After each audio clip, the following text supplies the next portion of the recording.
He thought pain had an expiration date. A year after burying his daughter, the millionaire returns to the cemetery to perform his usual ritual: expensive flowers, silence, and guilt. But this time, something stops him cold. A little girl identical to his daughter is kneeling before the tombstone, crying and whispering, "Thank you, my star." As he approaches, he notices a scar on the girl's chest, and in that instant, he realizes that perhaps his daughter's death wasn't the end, but the beginning of a secret someone paid dearly to hide. The thin, persistent drizzle of New York fell like a veil over Greenwood Cemetery, silencing the distant urban roar and gluing wet brown leaves to the stone pathways. For Arthur, the biting cold slicing through his expensive dark suit was an old acquaintance, a faithful companion on his weekly pilgrimage.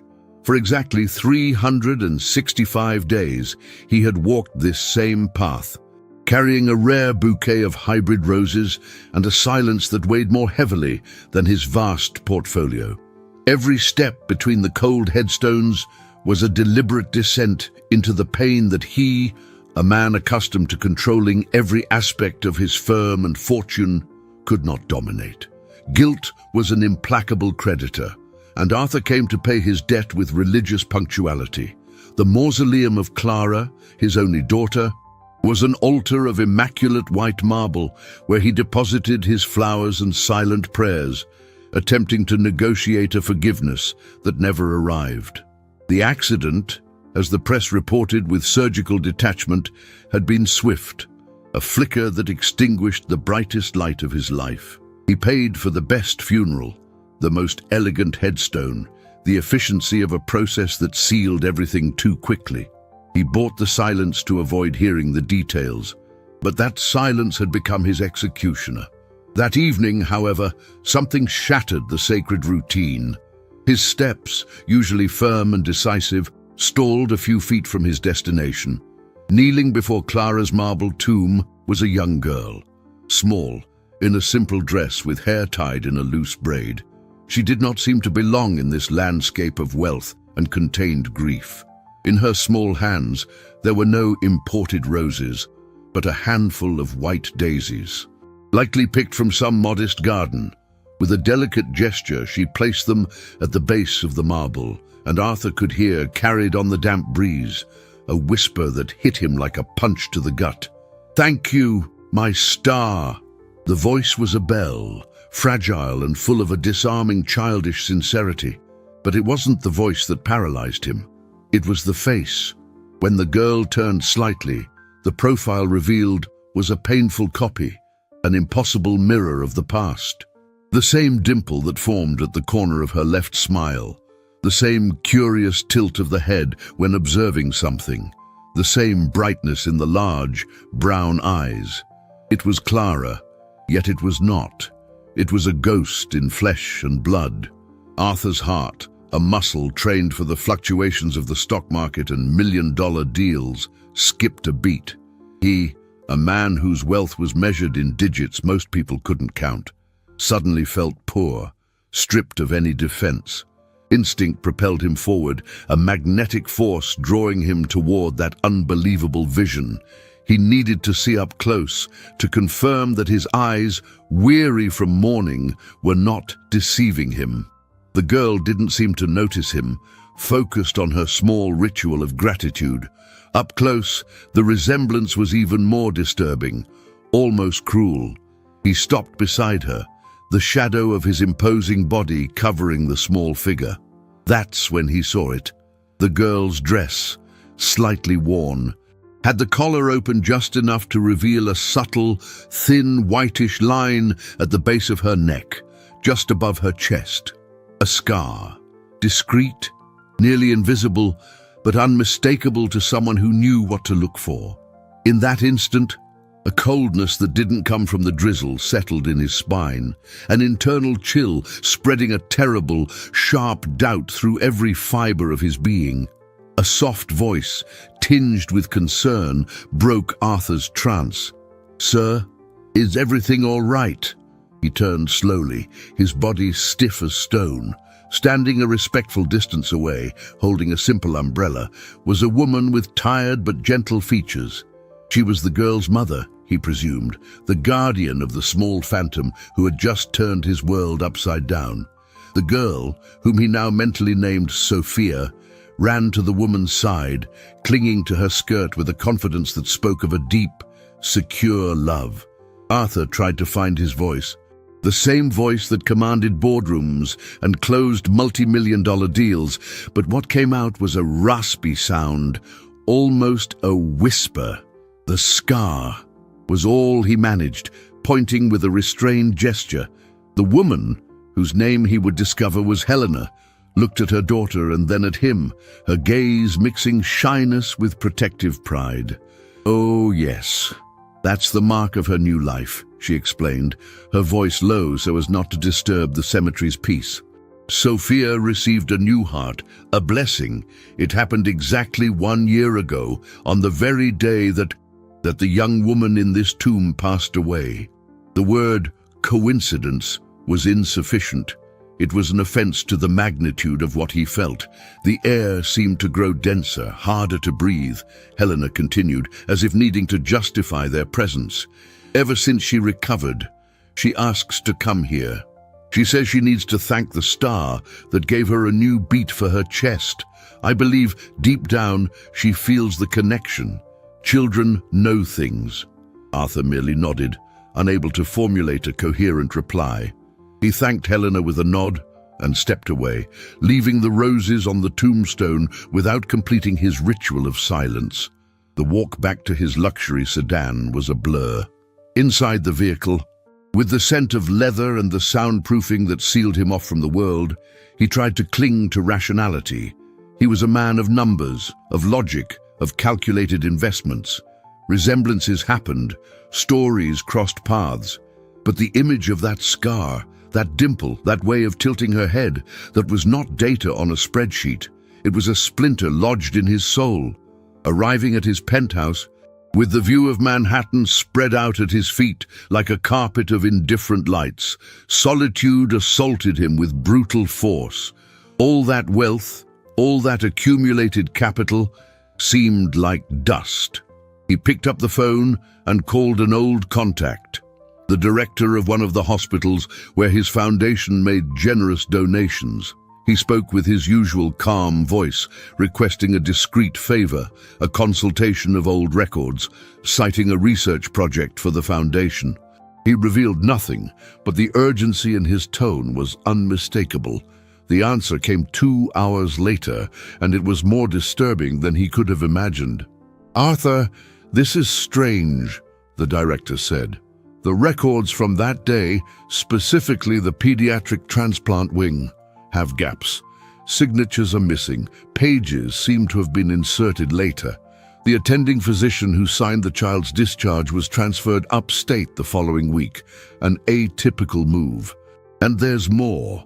One of the night shift nurses, a woman named Beatrice, resigned without notice and simply vanished. Every word was a nail in a coffin he thought was sealed. In that moment, the memory of Clara's funeral returned with terrifying clarity. The rush, the lawyers handling everything, the casket they insisted was better left closed. For the first time, he realized he hadn't just paid for efficiency. He had paid for silence. A silence that now screamed, and the name echoing in that scream was Beatrice. The night was a long vigil. Arthur, the man whose business empire was built on the ability to anticipate the market and sleep soundly while his assets multiplied, couldn't close his eyes. The image of Sophia's scar and the name of the missing nurse, Beatrice, danced in his mind like specters. Control, the certainty that had always been the pillars of his existence, had dissolved into powder. His immense fortune, capable of moving mountains in the financial world, seemed impotent to quell the storm brewing inside him. Passive grief transformed into a burning obsession, a visceral need to unearth a truth he feared but could no longer ignore. By morning, the decision was made. He could no longer rely on digital records or favors from directors. He needed an eyewitness, someone who was there in the chaos of that terrible day. He needed to find the paramedic, using his network of contacts, a web of influence woven with years of strategic investments and quiet power. The task was surprisingly fast. In less than 24 hours, he had a name, Jonah, and an address. The meeting was arranged at a modest diner in Astoria, Queens, a world away from the luxury restaurants Arthur frequented. The smell of strong coffee and fresh bagels hung in the air, a stark contrast to the tension that settled at the small plastic table.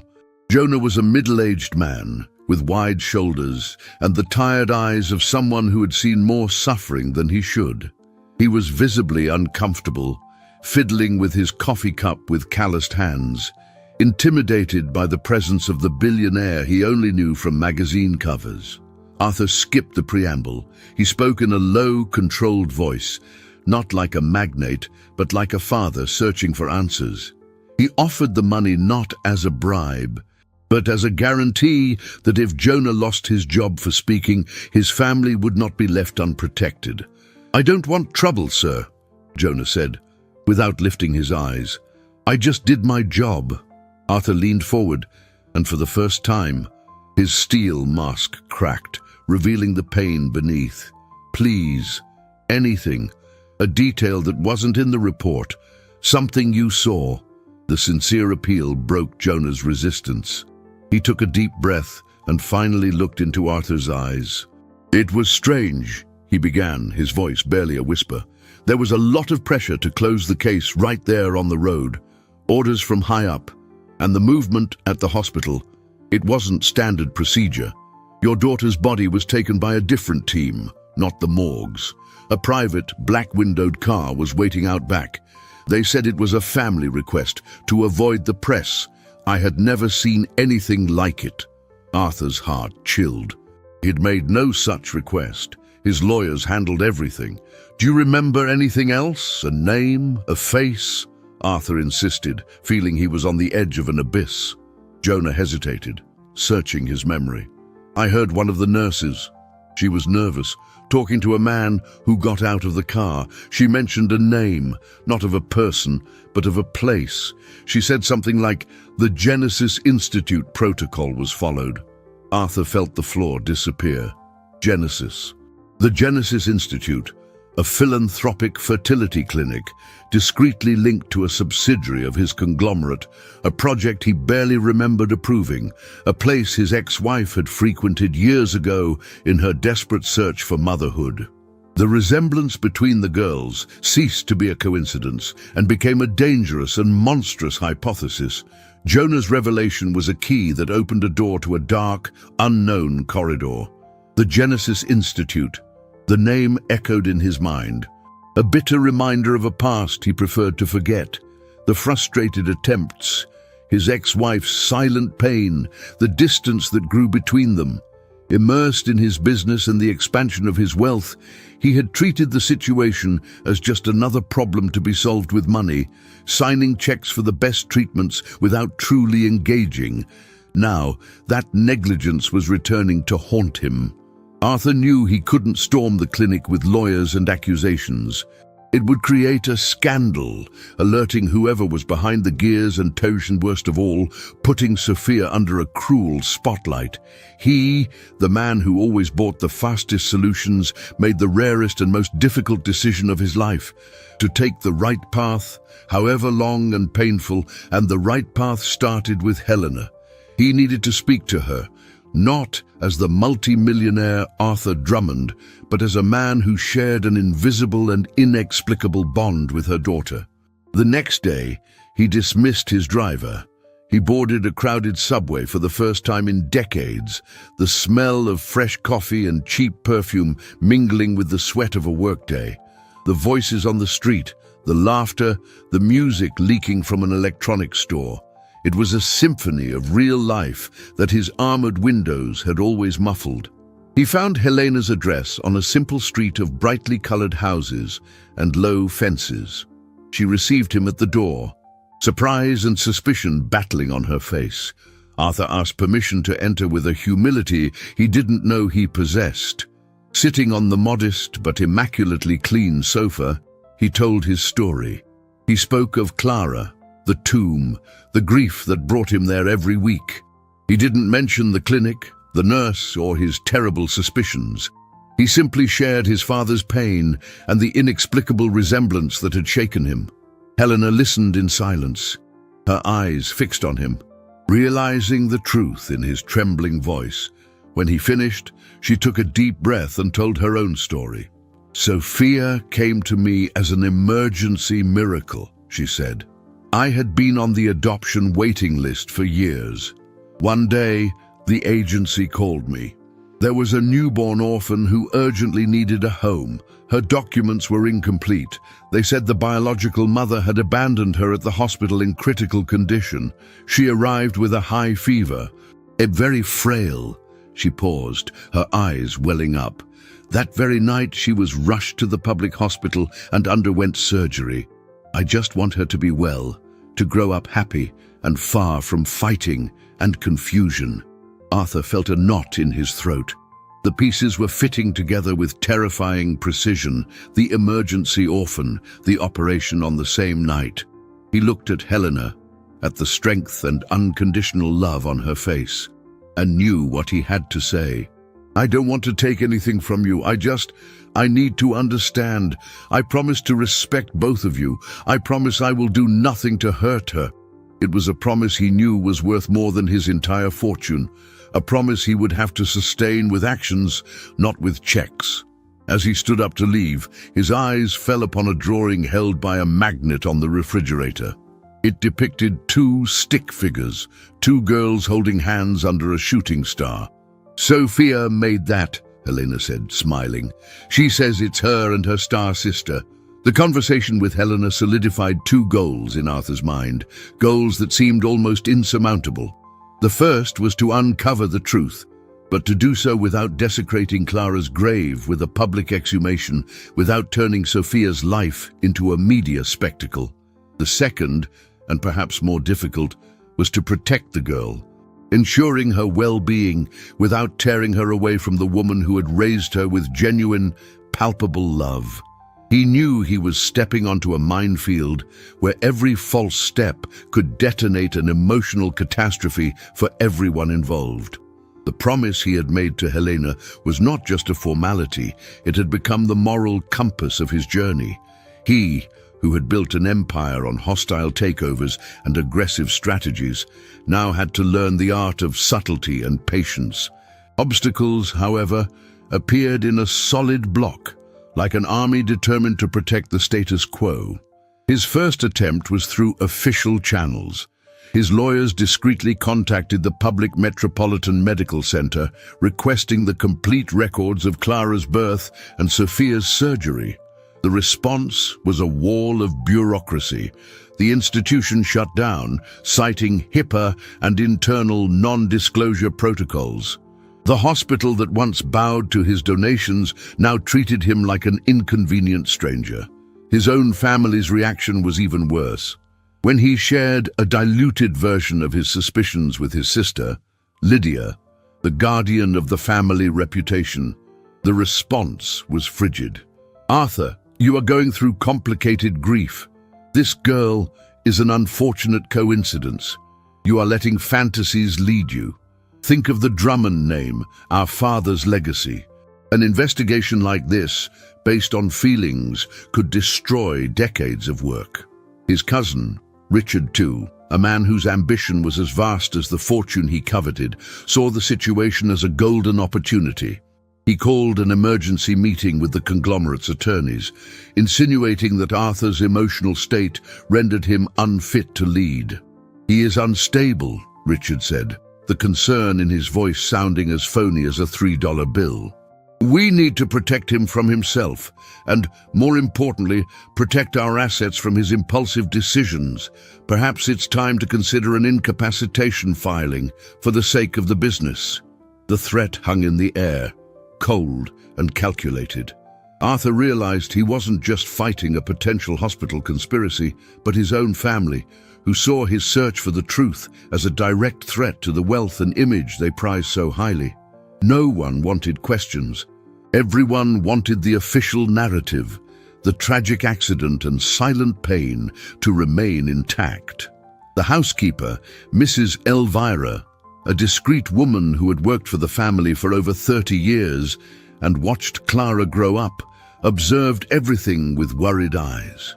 She saw Arthur's renewed pain, but also noticed a different spark in his gaze, a determination not driven by profit or power, but by something much deeper. In a gesture of silent loyalty, while organizing contacts in Arthur's address book, she discreetly jotted down his cell phone number on a slip of paper, and the next day, passing by the community daycare Sophia attended, handed it to the director. "Just in case of an emergency," she said simply. "I think he'd want to know." It was a small act of insubordination, a seed planted in uncertain ground that, little did she know, was about to blossom dramatically. The tension increased daily, transforming Arthur's luxurious penthouse into a golden cage. Richard's calls became more frequent, disguised as concern, but filled with leading questions about his meetings and state of mind. Lydia sent messages suggesting therapists and grief retreats, treating his pursuit of truth as a symptom of imbalance. The world he had always commanded now viewed him as a defective piece, a risk to the cash flow and stock profitability. He felt isolated, a general without an army, fighting a war no one else wanted fought. His only silent ally was Elvira, whose knowing glances and cups of tea, offered during moments of greatest anguish, were small beacons of humanity in an ocean of corporate coldness. The phone rang on a particularly grey afternoon, the jarring sound cutting through the heavy silence of the office. It wasn't Richard or Lydia. It was an unknown number.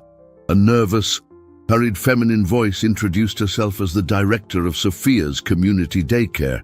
"Mr. Drummond, I apologize for the intrusion. Your housekeeper left your contact for emergencies. It's Sophia. She's not well. She has a very high fever, a bit disoriented. Her mother, Helena, works far away. The bus takes too long. I didn't know who else to call." Arthur's world stopped. The dividend spreadsheets, the stock market quotes, the threat of incapacitation all vanished. Only one thing mattered: Sophia. "I'm on my way," he said, his voice firm, the hesitation of recent days replaced by an overwhelming clarity of purpose. He sped toward the public hospital closest to the daycare, the same one where Helena had told him the girl was operated on. The pediatric emergency hallway was a chaos of crying, coughing, and anxious parents. Arthur, accustomed to the silent efficiency of private hospitals, felt like a fish out of water, but the smell of antiseptic and the sight of rushing nurses didn't intimidate him. He found Sophia in a small bed, her face flushed with fever, her eyes abnormally bright. Seeing him, a flash of recognition crossed her gaze, and she stretched her small hand toward him. "The man with the roses," she whispered, her voice weak. Arthur held her hand, feeling the warm, fragile skin.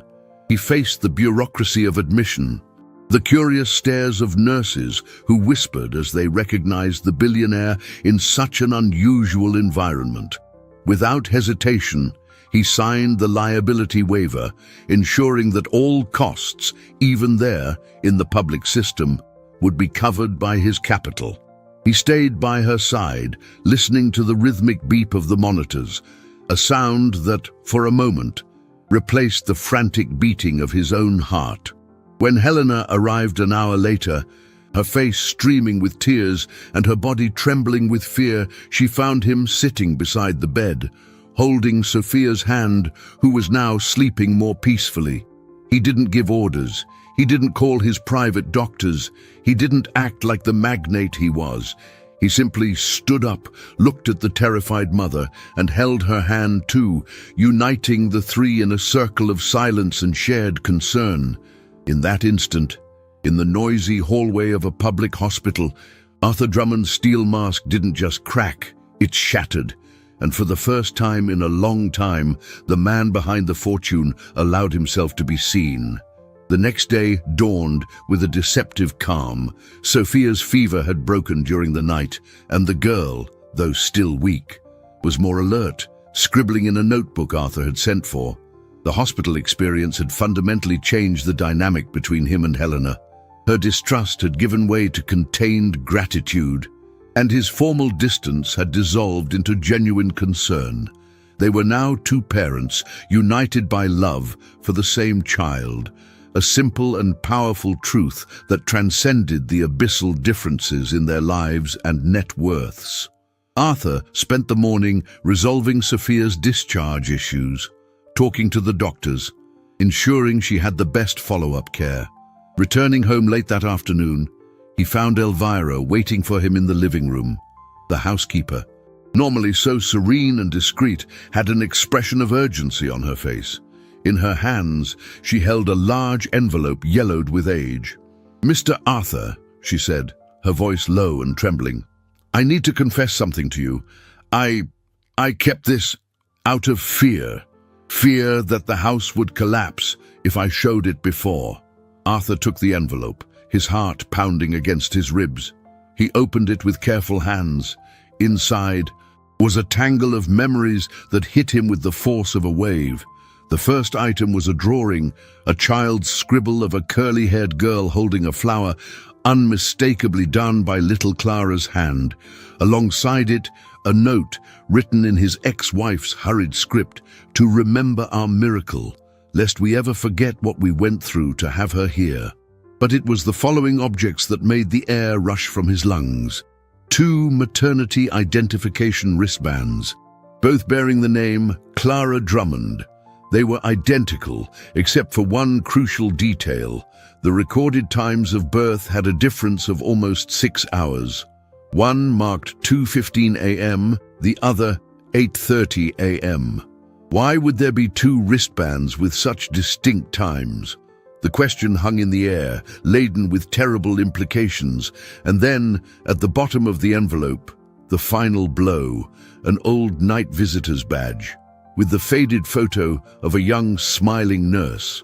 The name printed below the photo was Beatrice Almeida, the same Beatrice who had vanished. Arthur felt dizzy, as if the solid ground of his reality had turned to quicksand. The housekeeper, seeing his state of shock, explained with a catch in her voice, "Your wife gave me this envelope the day she was discharged. She was strange, agitated. She said it was insurance for Clara's future and asked me to hold it. After what happened, I was afraid to look, afraid of what it might mean. Forgive me, sir." But Arthur felt no anger, only an overwhelming coldness. He grabbed his phone and accessed Clara's birth certificate, which he kept in a digital file. The official time recorded at the registry did not match either of the wristband times. It was a third, completely different time. In that moment, the hypothesis that haunted him shifted, becoming even more monstrous. Perhaps the child he mourned and buried never left the hospital the way he believed. Or worse, perhaps she had left, but for another lap, another destiny, while a tragedy was staged to cover up the swap. The truth was not in a tomb. It was in that envelope. The envelope on the mahogany table looked like an artifact from a life that wasn't his. Arthur felt as if the last decade of his existence had been built on a well-told lie. A silent agreement of which he was the last person to know.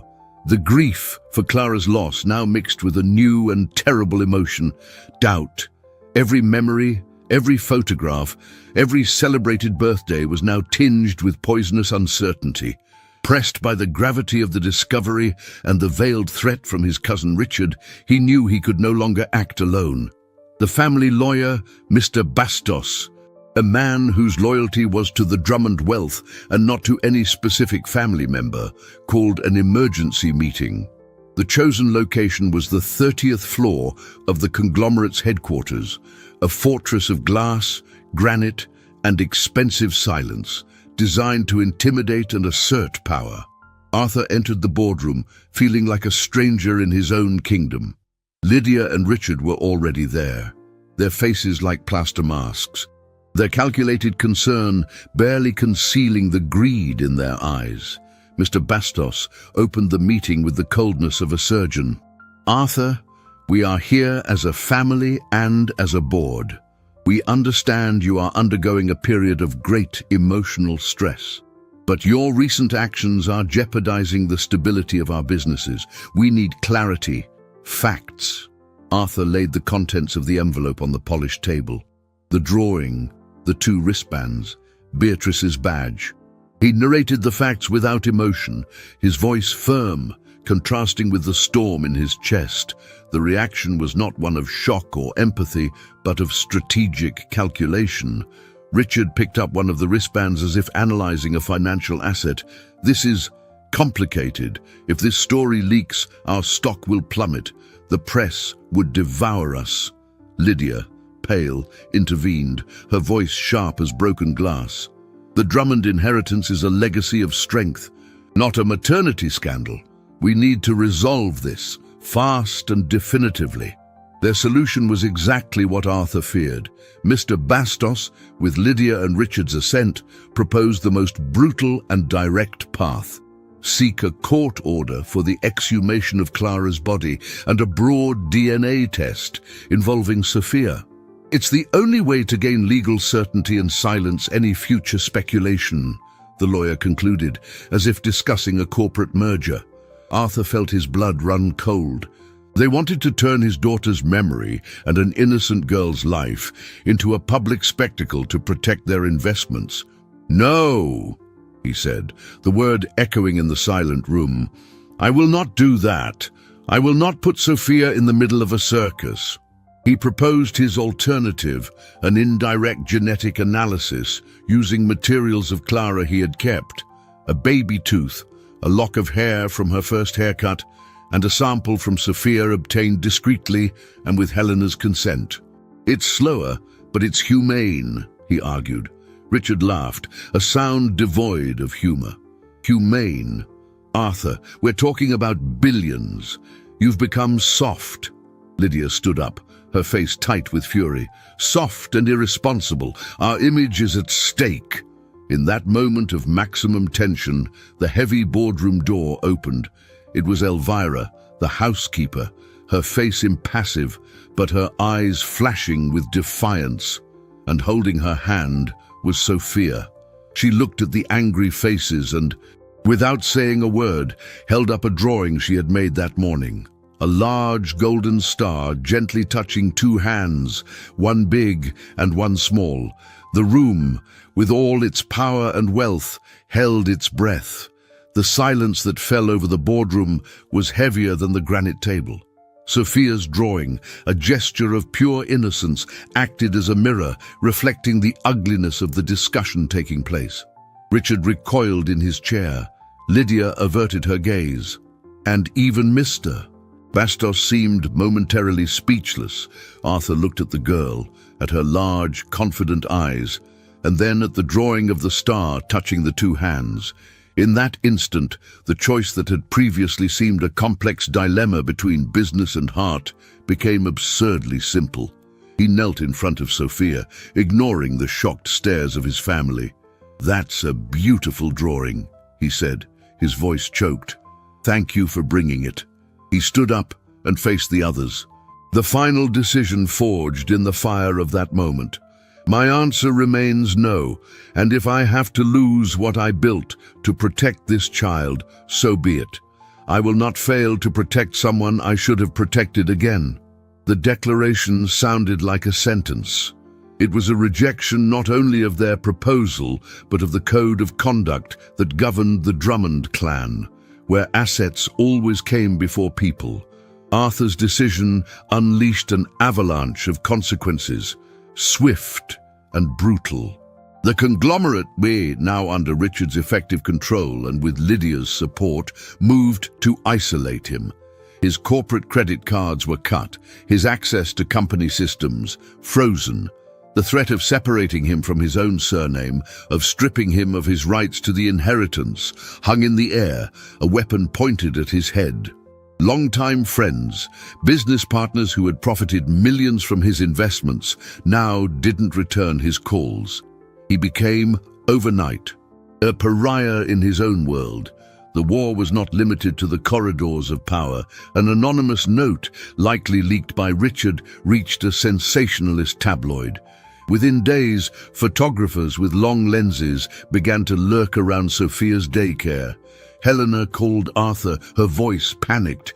"There are strange men taking photos of the children. The other parents are afraid. What is happening?" Arthur felt a wave of fury and helplessness. His fight for truth was endangering the only person he wanted to protect. He used what remained of his influence and a considerable part of his personal capital to hire a discreet security team, not for himself, but to guard the school and Helena's house, ensuring no one approached him properly. Meanwhile, the adoptive mother, a woman who only wanted peace, found herself at the center of a hurricane. Neighbors started asking questions, looking at her differently. At work, her boss called her in for a conversation, mentioning rumors and concern about the company's image. The Drummond conglomerate was an octopus with tentacles across the city, and they were beginning to squeeze. The audit at the public hospital, which Arthur had managed to initiate through a contact at the Department of Health, also met resistance. The administration, likely pressured by external forces, refused to release any documents without a clear court order, stalling the investigation. Every step forward seemed to cost a piece of his old life. Every small victory came with a bitter price. The city's stifling heat seemed to reflect the pressure suffocating him, and the thin drizzle that marked his first encounter with Sophia seemed like a memory of a simpler time, of a purer pain. Amidst the relentless siege, small slivers of light began to appear, coming from the most unexpected places. The city, which was once just the backdrop for his business, became the chessboard of his investigation. The neighborhood park, with its smell of popcorn and the distant sound of music, which had once been a strange place for Arthur, turned into a refuge. It was there, sitting on a concrete bench while Sophia played on the slide, under Helena's watchful eye, that he found the strength to continue. But the park also became the scene of unwanted surveillance, and the need for discretion molded every meeting. The bureaucracy of the registry office, where he spent hours trying to trace Clara's birth record, demanded a persistence that no stock market negotiation had ever required. The line at the public health clinic, where he accompanied Helena for Sophia's routine checkup, taught him a patience he didn't know he possessed. It was in this environment, far from the aseptic boardrooms, that the truth began to emerge.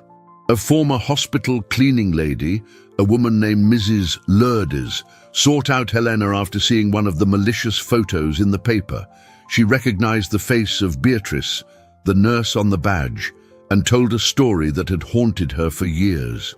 "I remember that girl," Miss Lourdes said softly, sitting in Helena's simple kitchen.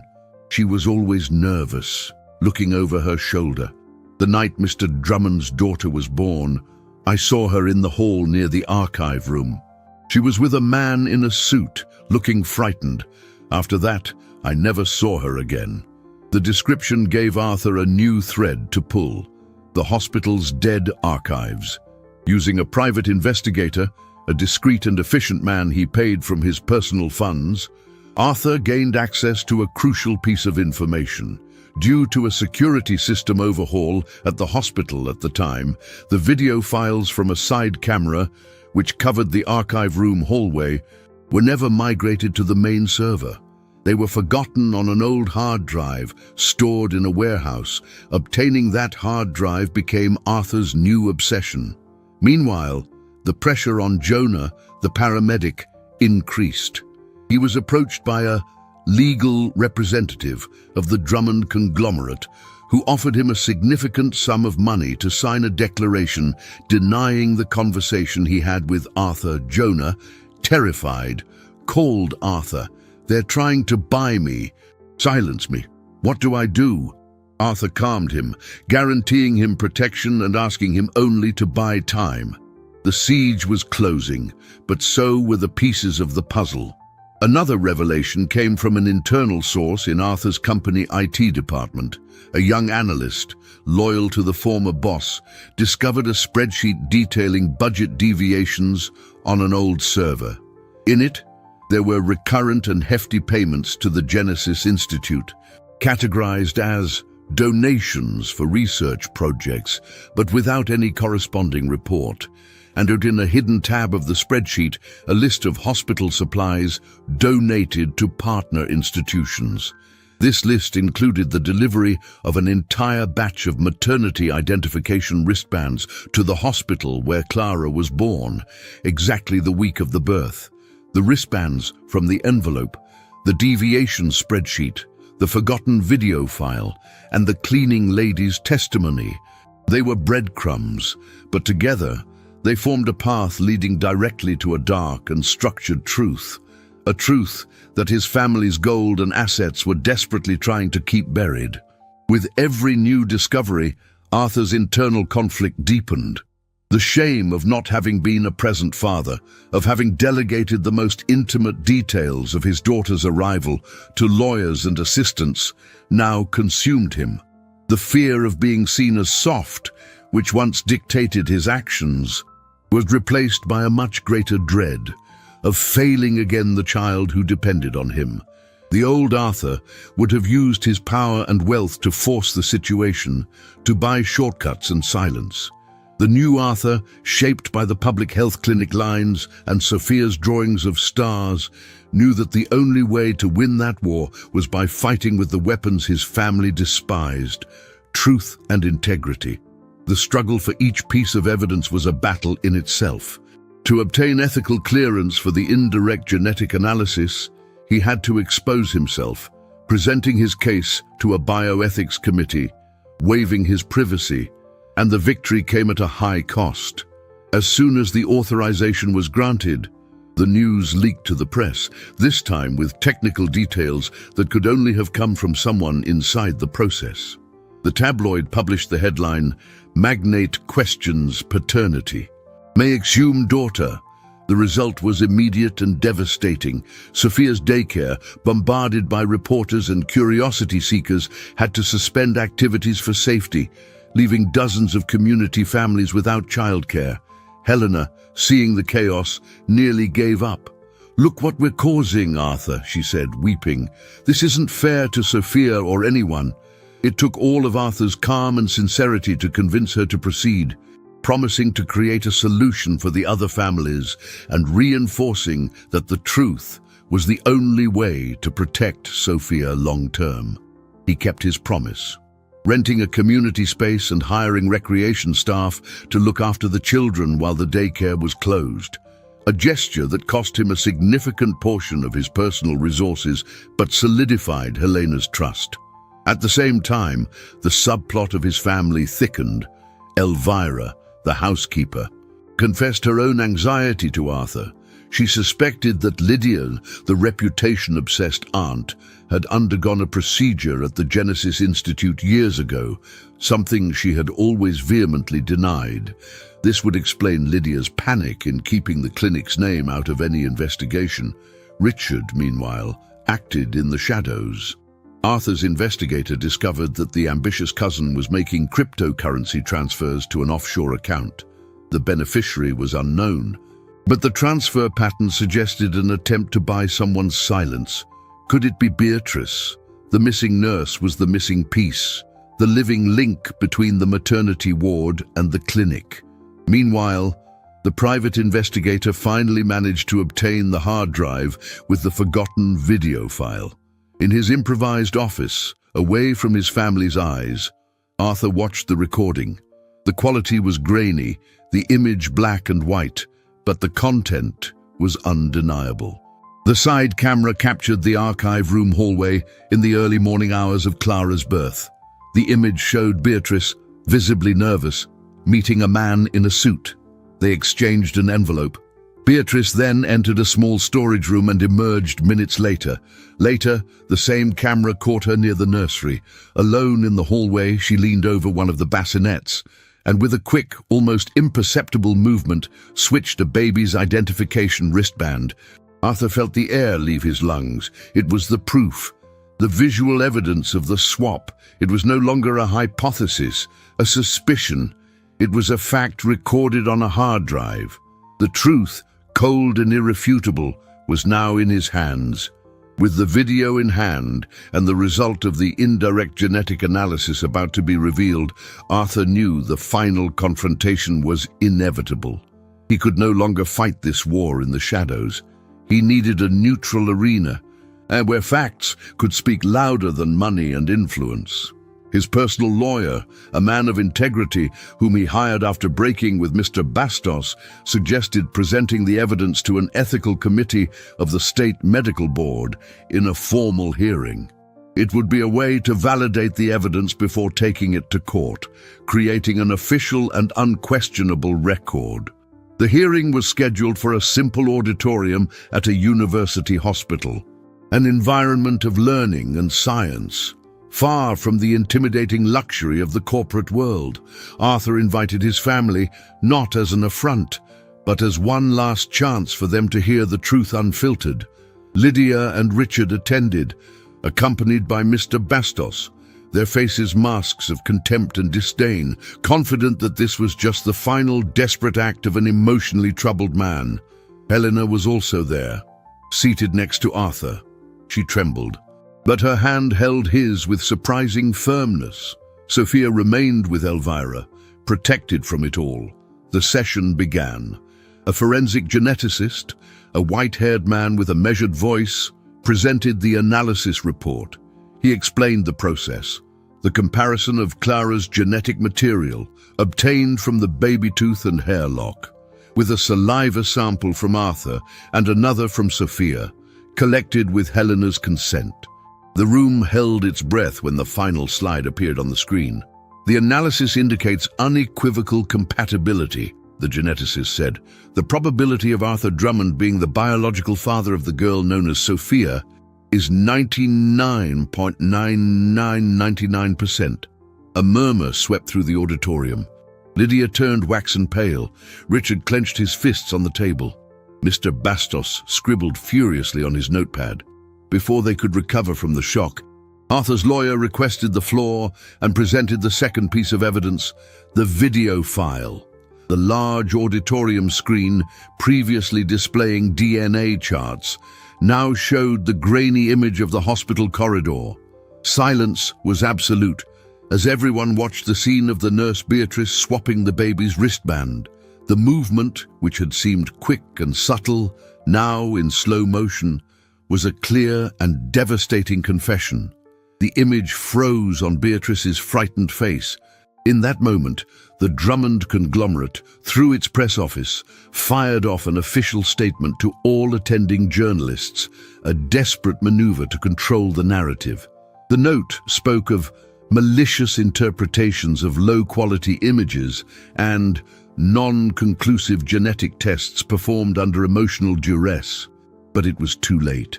The truth was exposed, raw and undeniable.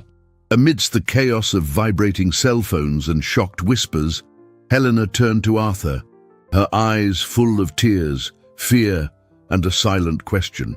What happens now? He took a deep breath, feeling the weight of every gaze upon him. This was the moment of greatest tension in his life. The moment he would have to make the choice that would define not only Sophia's future, but the kind of man he would be for the rest of his days.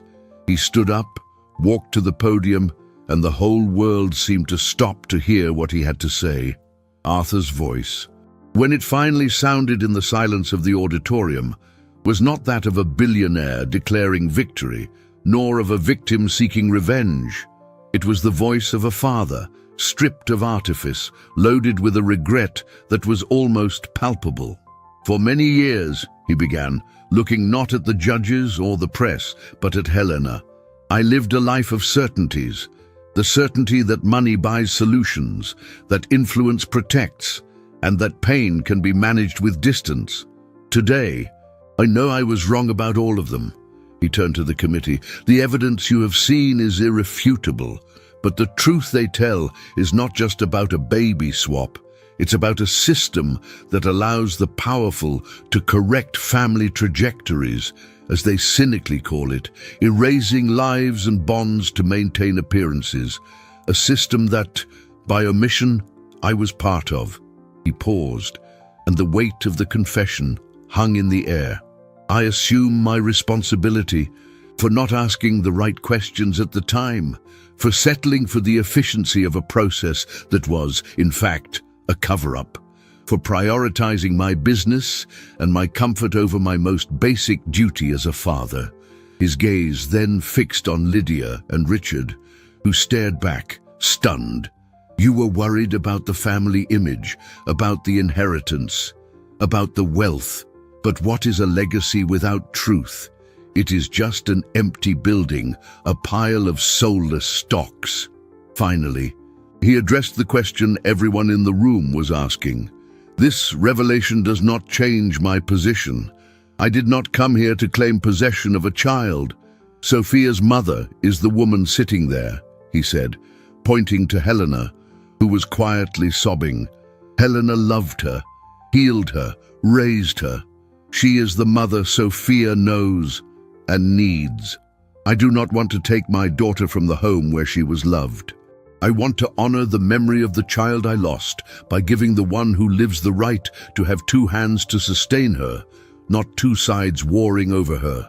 The declaration was a final blow to his family's strategy. He was not fighting for assets or a surname. He was fighting for the right to love and protect without destroying what already existed. The hearing ended in an uproar, but Arthur and Helena left the premises through a side exit, shielded from the chaos by the clarity of their decision. In the days that followed, the main conflicts began to resolve, not with the swiftness of a verdict, but with the inevitable weight of truth. The Genesis Institute was shut down, and a federal investigation was opened, revealing a network of manipulations that shocked the nation. Lydia, exposed and humiliated, withdrew from public life, her obsession with reputation finally destroyed by a scandal she herself had tried to suppress. Richard, facing accusations of obstruction of justice and bribery for attempting to buy Jonah's silence and funding Beatrice's escape, was forced to resign from all his positions in the conglomerate. The nurse, Beatrice, was located in a neighboring country and agreed to collaborate with authorities in exchange for protection, confessing to having been coerced by the clinic's management. The Drummond conglomerate, shaken to its foundations, underwent a drastic restructuring. Arthur, using his position as majority shareholder, removed the old board members and initiated a process of transparency, creating a foundation to help victims of similar crimes, an act of reparation worth more than any dividend. The housekeeper, Elvira, and the paramedic, Jonah, free from pressure and fear, could finally breathe a sigh of relief, their consciences at peace. The narrative arcs were closing, not with fairy tale happy endings, but with the justice and dignity that real life allows. A month later, the air in New York was clean, washed by a summer rain that gave way to a vibrant blue sky. The drizzle that initiated Arthur's journey seemed to belong to another life, to another man. He and Helena walked side by side down the pathway of Greenwood Cemetery, no longer strangers united by inexplicable grief, but partners in a new and complex family architecture.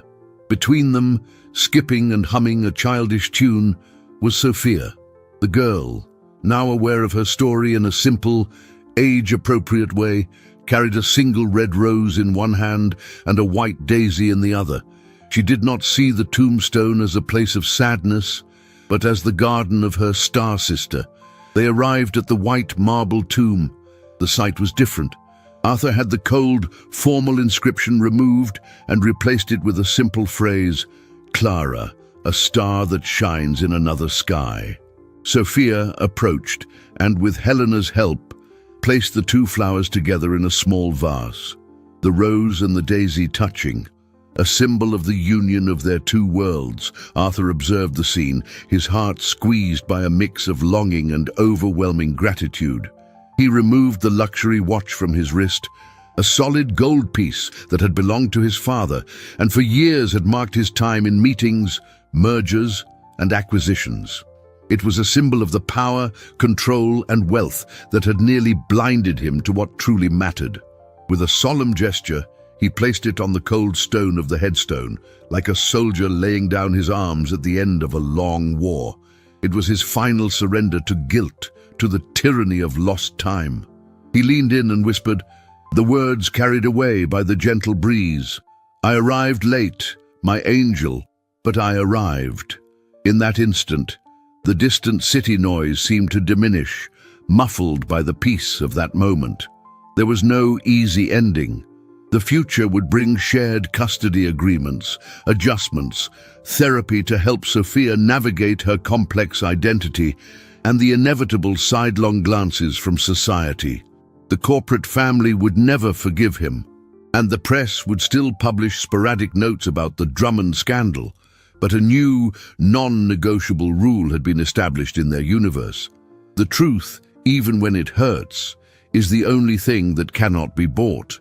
And from it, family ceased to be a document, a facade, or a bank account, to become a daily choice, an act of love and construction. As they turned to leave, Sophia took Arthur's hand with a naturalness that filled every void in his chest. "Are we getting ice cream?" she asked, tilting her head in that way that was hers alone, but which would forever remind him of another face.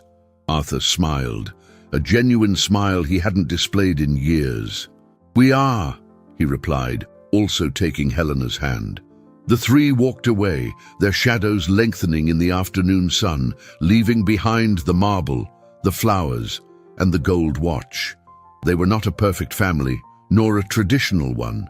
They were a real family, forged in pain, courage, and the discovery that the greatest wealth is not in the assets accumulated, but in the bonds that refuse to break. The journey had been devastating, but the final destination was a place of hope, where justice and affection could, at last, breathe together.